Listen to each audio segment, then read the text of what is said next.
আসসালামু আলাইকুম সবাইকে ঈদুল আজহার শুভেচ্ছা রইল।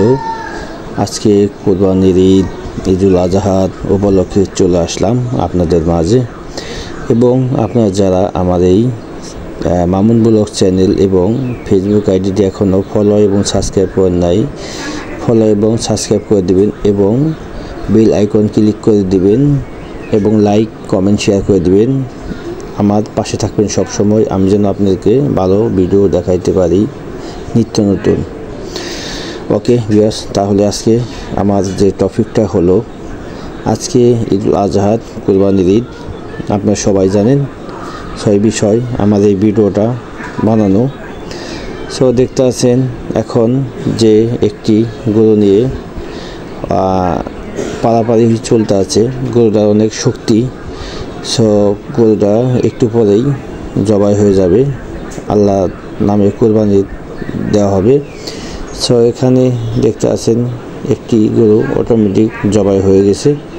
সো আপনারা ভালো করে বুঝতে পারতেছেন। সো আরেকটা গরু কুরবানি হবে, তো সবাই এই জায়গাতে আছে। গরুটা ভালো করে শোয়ানো হইতে আছে, তো ইমাম সাহেব জব করবে।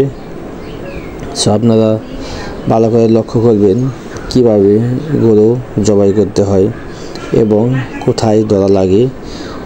গরু অনেক শক্তিশালী, তার জন্য গরুটাকে সুন্দর করে ধরতে হবে, গরুটা না লড়তে পারে। সো এই গরু কুরবানির পরে সবাই করবে এগুলো।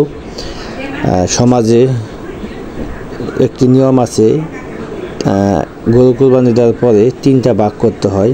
একটি ভাগ সমাজে দিতে হয়, আরেকটি ভাগ যে কুরবান দিবে তাকে দিতে হবে, আরেকটি ভাগ দিতে হবে কানা মিসকিনকে দিতে হয়, সো আত্মীয় স্বজনকে দিতে হয়। সো আপনারা যারা না জানেন, অনেকেই জানে না, এক এক জায়গায় এক এক সিস্টেম। তো আমাদের এখানে এই সিস্টেমটা চলে গাজীপুরেতে। সো এখন ইমাম সাহেব জব করে ফেললো।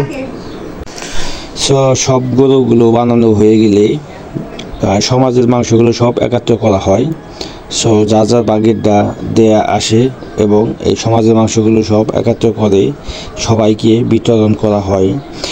টোটালে আগে দেখা লাগে কত কেজি মাংস হয়েছে আর সমাজে কতগুলো সদস্য আছে।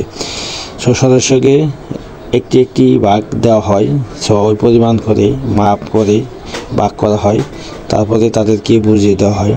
সো আপনারা দেখতে আছেন এখন এই মাংসগুলো সবাইকে ভাগ করে দিতে আছে। সমাজে যে কয়টা ঘর আছে সে কয়টা ঘরে দিতে হবে।